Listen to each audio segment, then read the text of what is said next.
दोस्तों, आज से लगभग कुछ ही दिन पहले अमेरिका ने दिया था भारत को एक ऑफर।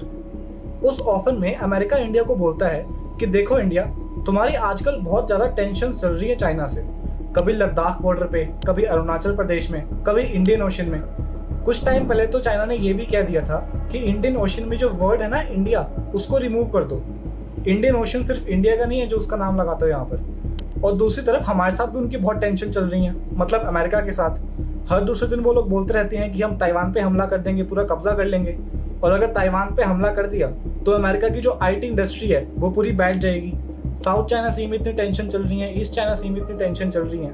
और यहाँ तक कि एक दो दिन पहले चाइना की जो नेवी है उन्होंने एक नकली अमेरिकन एयरक्राफ्ट कैरियर तैयार किया, उसको समुद्र के अंदर छोड़ दिया। बाद में अपनी एक हाइपरसोनिक मिसाइल निकाली, उसके ऊपर फायर करी, उसको डुबो दिया। और इतना सब कुछ उन्होंने सिर्फ इसलिए किया ताकि अमेरिका को वो एक मैसेज भेज सके कि अगर कल को तुम ताइवान की प्रोटेक्शन करने के लिए आओगे तो तुम्हारा ये हाल होगा। अब इंडिया यहाँ पर ये बोलता है कि देखो, हमको कहानियां मत सुनाओ, हमें ऑलरेडी पता है कि क्या हो रहा है क्या नहीं हो रहा। मुद्दे की बात करो, हमारे से क्या चाहते हो वो बताओ। अमेरिका बोलता है कि हम आपको ना एक ऑफर देते हैं, आप हमारे साथ एक मिलिट्री अलायंस बना लो और नेटो प्लस में शामिल हो जाओ। अब आपको लगेगा कि अमेरिका, यूएस बोल रहा है इंडिया को मिलिट्री ग्रुप बनाने के लिए, वो भी चाइना के खिलाफ। इंडिया मना थोड़ा ना करेगा। इंडिया ने मना कर दिया।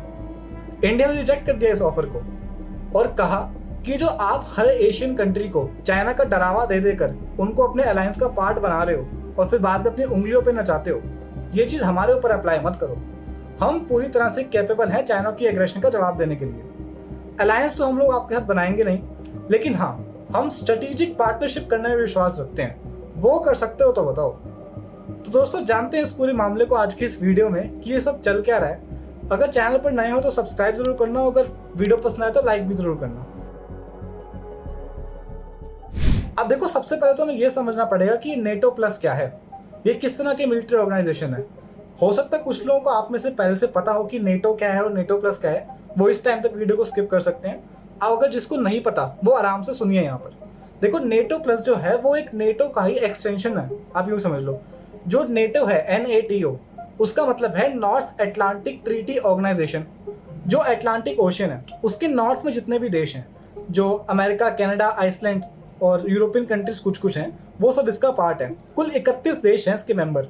और इसकी जो बुनियाद है, वैसे तो बहुत सारे आर्टिकल्स हैं। जैसे कोई ऑर्गेनाइजेशन बनती है तो कुछ रूल्स रेगुलेशन सेट किए जाते हैं, वैसे ही इनके भी कुछ 10-12 आर्टिकल्स हैं। लेकिन जो मेन है वो है दो, आर्टिकल 4 और आर्टिकल 5। आर्टिकल 4 में इनकी क्या लिखा है कि अगर कोई भी देश जो कि नेटो का मेंबर है और उसके ऊपर कोई बाहर वाला देश अगर हमला करेगा, आर्मी से अगर कोई हमला करेगा, तो आर्टिकल 4 में ये लिखा है कि सारे नेटो मेंबर इकट्ठे होंगे और एक चर्चा करने बैठेंगे कि क्या करना चाहिए इसके ऊपर, कि इस पे हमला कर दिए भाई, हमारे भाई वाले कंट्री पे हमला कर दिए, तो अब करना क्या चाहिए, क्योंकि वो नेटो का पार्ट है। और अगर सिचुएशन जो है आउट ऑफ कंट्रोल हो गई तो आर्टिकल 5 को ये लोग एक्टिवेट कर देते हैं, नेटो कंट्रीज। आर्टिकल 5 में क्या लिखा होता है कि अगर किसी भी कंट्री के ऊपर जो कि नेटो का मेंबर है, कोई बाहर वाला कंट्री उसके ऊपर हमला करेगा, तो वो हमला बाकी सारी नेटो कंट्रीज के ऊपर माना जाएगा। मतलब उस नेटो कंट्री के सपोर्ट के अंदर बाकी सारी मेंबर कंट्रीज आ जाएंगी अपनी अपनी आर्मी को लेकर के, और सामने वाले देश के ऊपर जिसने हमला करा है उसके ऊपर चढ़ाई कर देंगे। तो इस आर्टिकल 5 की वजह से कोई भी बाहर का कंट्री जो कि नेटो का मेंबर नहीं है, वो इनके ऊपर हमला करने से पहले 10 बार सोचता है, क्योंकि ये सारे आपस में आकर इकट्ठे हो जाते हैं और अमेरिका है इनका लीडर। अब आपके मन में एक सवाल तो आ रहा होगा कि बड़ा अच्छा ग्रुप है ये, तो एक दूसरे की सहायता करते हैं लोग तो, और यूरोपियन कंट्रीज बने तो डेफिनेटली ये सोवियत रशिया से खतरे से डरते हुए बने होंगे। अमेरिका इनके मन के अंदर एक डरावा डालता है रशिया का कि देखो रशिया अटैक कर देगा, रशिया अटैक कर देगा, वो बहुत बड़ा जाइंट है, तुम तो छोटे से हो, वो कल को तुम्हें निकल जाएगा, तुम पता भी नहीं चलेगा तुम गए कहाँ पे। तो ये सब देश जो है अपनी प्रोटेक्शन की खातिर इसका पार्ट बन जाते हैं कि अमेरिका की छत्र छाया में रहेंगे, हमारा कल को कोई छू नहीं सकता। लेकिन अमेरिका को इससे क्या फायदा होता है? अमेरिका सबकी मदद करना को चाहता है। देखो, मदद करने का किसी का कोई इंटेंशन नहीं है।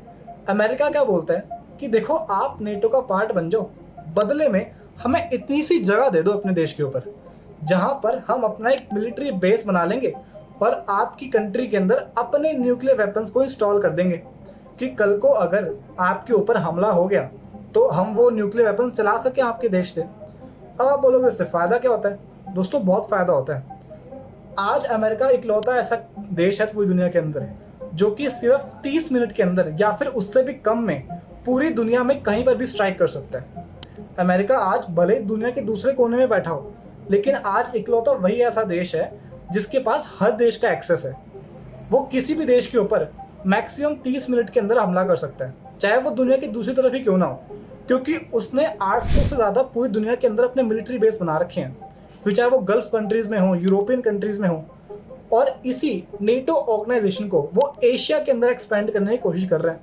अभी तक मैंने आपको क्या बताया कि जो नेटो ऑर्गेनाइजेशन है वो नॉर्थ अटलांटिक ट्रीटी ऑर्गेनाइजेशन है, मतलब अटलांटिक ओशन के आसपास जितने भी कंट्रीज है वहाँ की ऑर्गेनाइजेशन है। इन्होंने बनाया था सोवियत रशिया से कम्पीट करने के लिए। अब 1991 के अंदर सोवियत रशिया जो था वो ब्रेक हो गया, वो सारे देश टूट के अलग अलग हो गए, जिसमें से यूक्रेन, बेलारूस, किर्गिस्तान, बहुत सारे सेंट्रल एशियन कंट्रीज हैं वो निकल करके बाहर आए। और जो सबसे बड़ा सक्सेसर था उनका वो आज का रशिया जो है वो निकल करके आया 1991 के बाद। तो सोवियत रशिया से उतना बड़ा खतरा रहा नहीं इनके लिए, जिसके लिए उन्होंने इस ऑर्गेनाइजेशन को बनाया था।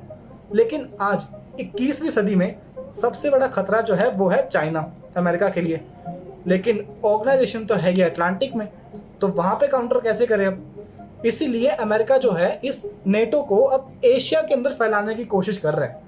तो इसलिए अमेरिका अब ये कह रहा है कि देखो बहुत हो गया यूरोप वहाँ की प्रोटेक्शन बहुत हो गई, क्योंकि सोवियत रशिया तो अब रहा नहीं, और जो आज का रशिया है उसको हमने यूक्रेन के हाथ उलझा रखा है। इनकी इकॉनमी तो गई 10-15 सालों के लिए रिसेशन में, क्योंकि अब रशिया युद्ध लड़ रहा है यूक्रेन से, फ्री में तो लड़ नहीं रहा, पैसे तो उनके भी लग रहे हैं। एक वैसी रिसेशन में वो लोग जा चुके हैं, जीते कोई भी, लेकिन इकॉनमी का सत्यानाश तो रशिया का भी हो ही रहा है। तो अमेरिका ये सोच रहा है कि देखो रशिया की इकॉनमी के रिसेशन तो भी जा चुकी है, और रशिया हमारे लिए इतना बड़ा खतरा भी है भी नहीं। यूक्रेन को हम हथियार बेचते रहेंगे, वो लड़ते रहेंगे, लेकिन अमेरिका के लिए जो भी मेन खतरा है वो है चाइना।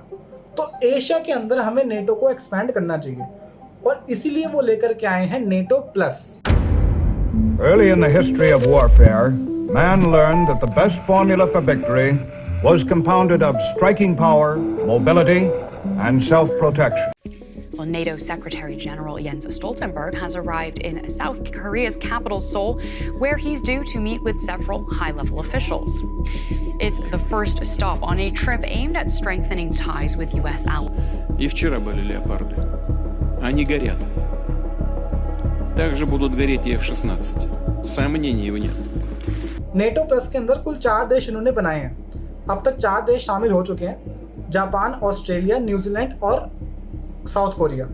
और इन सभी में एक चीज़ कॉमन है, जिन जिन देशों को ये शामिल कर रहे हैं अपने ग्रुप में, उन सब में एक चीज़ कॉमन है, इन सभी का चाइना के साथ डिस्प्यूट है।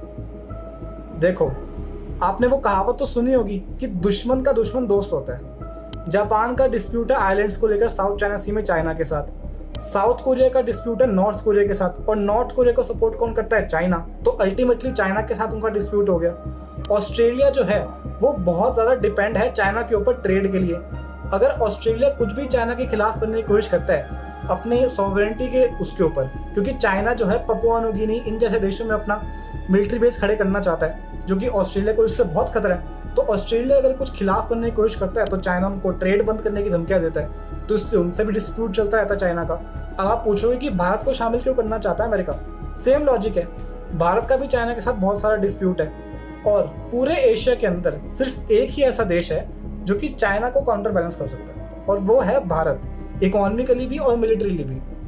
लेकिन दोस्तों यहाँ पर एक छोटा सा ट्विस्ट है, जो नेटो का ओरिजिनल वर्जन है नॉर्थ अटलांटिक वाला, और ये जो नेटो प्लस है वो कोई एग्जैक्ट सेम चीज़ नहीं है। मतलब एक्सटेंशन तो है ये नेटो प्लस उसका, लेकिन मैंने आपको क्या बताया था कि इनके 2 आर्टिकल्स हैं, आर्टिकल 4 और आर्टिकल 5। आर्टिकल 4 में ये लोग डिस्कशन करते हैं, बैठते कंक्लूजन निकालते हैं कि क्या करना चाहिए क्या नहीं करना चाहिए, और आर्टिकल 5 के अंदर ये लोग डायरेक्ट हमला कर देते हैं सामने वाले देश के ऊपर, अगर किसी ने भी इनकी मेंबर कंट्री पे हमला किया तो। नेटो प्लस के अंदर आर्टिकल 5 की प्रोटेक्शन ये लोग नहीं दे रहे। अब दोस्तों आपको यहाँ पर लगेगा कि जब आर्टिकल 5 की प्रोटेक्शन है ही नहीं तो फिर कोई देश भला क्यों ज्वाइन करेगा नेटो प्लस को? तो देखो यहाँ पर जो फायदे हैं मैं आपको ये बता देता हूँ। पहला फायदा है दोस्तों कि अगर कोई भी देश नेटो प्लस को ज्वाइन करेगा, अलायंस बनाएगा, तो उसको मॉडर्न डे मिलिट्री टेक्नोलॉजी को एक्सेस करने का मौका मिलेगा। जो लेटेस्ट मिलिट्री टेक्नोलॉजी है जो कि आज अमेरिका और यूरोपियन देश यूज़ करते हैं अपनी आर्मी के अंदर, मिलिट्री के अंदर, उसको एक्सेस करने का मौका मिलेगा। दूसरा, जितनी भी इंटेलिजेंस होती है, जो कि इंफॉर्मेशन होती है, जो कि इन सबकी इंटेलिजेंस एजेंसी निकालती हैं अलग अलग अपने सोर्सेज से, वो ये सब उस देश के साथ शेयर किया करेंगी अगर उनको कोई थ्रेट होगा तो ये फ़ायदा है यहाँ पर। लेकिन फिर भी इंडिया क्यों मना कर रहा है इसका पार्ट बनने से? दोस्तों सीधी सी बात है, देखो अगर कोई भी कंट्री किसी अगर अलायंस का पार्ट बनती है, किसी एक मिलिट्री अलायंस या फिर किसी दूसरे अलायंस का पार्ट बनती है जिसका लीडर कोई और है, फैसला लेने वाला अगर कोई और बैठा है सामने, तो फिर जो देश उसमें शामिल हुआ है उसका अपने ऊपर कोई कंट्रोल नहीं रहेगा। फिर उसकी जो अपनी खुद की फॉरेन पॉलिसी है, जैसे आज हमारी खुद की एक इंडिपेंडेंट फॉरेन पॉलिसी है, हम किसी को भी अपनी मर्जी से अपनी फॉरेन पॉलिसी बना सकते हैं और उसको जवाब दे सकते हैं किसी को भी, तो ये चीज़ हमारे अंदर नहीं रह जाएगी। फिर जो अमेरिका कहेगा, एग्जैक्ट सेम तो नहीं, लेकिन जो अमेरिका कहेगा हमें उसके साथ मिलकर चलना पड़ेगा हमेशा हर चीज़ के अंदर। तो यहाँ पर एक कारण तो हमको समझ में आ गया कि हमारी खुद की कोई फॉरेन पॉलिसी रह नहीं जाएगी। अगर मान लो अमेरिका का भी किसी से मान लो झगड़ा हो गया कल को, तो हमारे को चाहे हमारी मर्जी हो चाहे ना हो, हमें उसमें कूदना ही पड़ेगा अमेरिका के सपोर्ट के अंदर। फिर चाहे वो रशिया के साथ ना हुआ वो उनका, मान लो और कल को रशिया और अमेरिका का कुछ हो गया आपस में, तो हमें तो अमेरिका के सपोर्ट में आना पड़ेगा, रशिया के खिलाफ आना पड़ेगा, तो उनसे दुश्मनी लेनी पड़ेगी हमारे को। और जो दूसरा कारण है, ये समझने के लिए आपको थोड़ा सा यहाँ का सिनेरियो समझना पड़ेगा। देखो अगर इंडिया नेटो प्लस को ज्वाइन करेगा तो क्या एक थोड़ी थोड़ी रशिया यूक्रेन जैसी सिचुएशन नहीं बन जाएगी एशिया के अंदर भी? वो कैसे? देखो रशिया यूक्रेन में चल क्या रहा है इस वक्त, युद्ध चल रहा है, हम सबको पता है, लेकिन ये चल क्यों रहा है? यूक्रेन जो है नेटो का पार्ट बनना चाहता था, अभी नेटो का पार्ट बनना चाहता है, लेकिन रशिया ये कहता है कि देखो मेरे बॉर्डर के ऊपर कोई भी नेटो कंट्री नहीं होनी चाहिए, क्योंकि नेटो कोई पार्ट अगर बनता है कोई नेटो का, तो वो करता क्या है, अमेरिका उस देश के अंदर अपने न्यूक्लियर वेपन इंस्टॉल कर देता है, उनको पूरा मिलिट्री सपोर्ट प्रोवाइड करता है। रशिया कहता था कि मेरे बॉर्डर के ऊपर ऐसा कुछ नहीं होना चाहिए। यूक्रेन ने जिद दिखाई कि हम तो शामिल होंगे, बाद में जो हुआ हम देख ही रहे हैं, रशिया ने पूरा वॉर ही छेड़ दिया यूक्रेन के खिलाफ, हो नेटो में शामिल जा करके। तो क्या ये सिचुएशन इंडिया के साथ नहीं हो सकती? इंडिया के बॉर्डर पे भी चाइना नाम का जाइंट बैठा है। अब मैं ये नहीं कह रहा कि इंडिया यूक्रेन जितना कमज़ोर है, डेफिनेटली पावर का यहाँ पे फ़र्क है, इंडिया यूक्रेन के अंदर बहुत फ़र्क है, लेकिन सिचुएशन तो कुछ ऐसी ही क्रिएट हो जाएगी। और अगर मान लो कल को इंडिया और चाइना के बीच में कोई वॉर जैसी सिचुएशन बनती भी है, युद्ध छिड़ता भी है, तो क्या यूएस वहाँ पर इंडिया का सपोर्ट करने के लिए आएगा? पूरा फुल ब्लोन सपोर्ट देगा हमारे को? कोई गारंटी नहीं इस बात की। यूक्रेन के साथ अब हम देख रहे हैं कि कितना सपोर्ट दे दिया यूक्रेन को किसी भी नेटो कंट्री ने, कि जितने इन्होंने दावे किए थे कि आओ हम तुम्हारा सपोर्ट करेंगे, कहाँ सपोर्ट मिल रहा है? हाँ वो वहाँ पे पैसा भेज रहे हैं, अपनी मिलिट्री इक्विपमेंट्स भेज रहे हैं, लेकिन एक्चुअल में ऑन द ग्राउंड किसी भी नेटो कंट्री ने यूक्रेन की हेल्प करने के लिए आगे नहीं आया, कोई अपने सोल्जर्स वहाँ भेजने के लिए कोई आगे नहीं आया। तो क्या हम ये भरोसा कर सकते हैं अमेरिका के ऊपर कि वो हमारे भी कल को सपोर्ट में आएंगे? कोई इस चीज़ की गारंटी नहीं है। दूसरा, जितने भी साउथ चाइना सी के अंदर देश हैं और ईस्ट चाइना सी में हैं, जापान, साउथ कोरिया, ये सब क्या इंडिया के सपोर्ट में आएंगे? कोई सपोर्ट में नहीं आने वाला। और आप बोलोगे नहीं नहीं सबका कॉन्फ्लिक्ट चल रहा है अचानक से, वो सपोर्ट में आएंगे इंडिया के? दोस्तों कोई सपोर्ट में नहीं आएगा। जब तक उनके खुद के ऊपर हमला नहीं होएगा ना, कोई अपनी इकोनॉमी को बर्बाद करना नहीं चाहता। युद्ध दोस्तों कोई फ्री में थोड़ा ना होता है, सबकी इकोनॉमी दाव पर लग जाती है। कौन अपनी इकोनॉमी किसी और के लिए बर्बाद करना चाहेगा जब तक उनके खुद के ऊपर अटैक ना हो? तो ये सब यहाँ पर कारण हो सकते हैं। आज की वीडियो को हम इतना ही रखेंगे दोस्तों, ज़रूर आपको यहाँ से कुछ ना कुछ नया जानने को मिला होगा। अगर वीडियो यहाँ तक देख ही लिया आपने, चैनल को सब्सक्राइब जरूर कर देना और वीडियो को लाइक ज़रूर कर देना। और अगर आपको इंडिया की डिफेंस के बारे में और ज़्यादा जानना है, हमारी बैलिस्टिक मिसाइल्स के बारे में और ज़्यादा जानना है, तो ये वीडियो ज़रूर देखना। यहाँ पर मैंने अग्नि मिसाइल्स को पूरा कवर किया है। मिलता हूँ दोस्तों आपसे नेक्स्ट वीडियो में, तब तक के लिए सी या।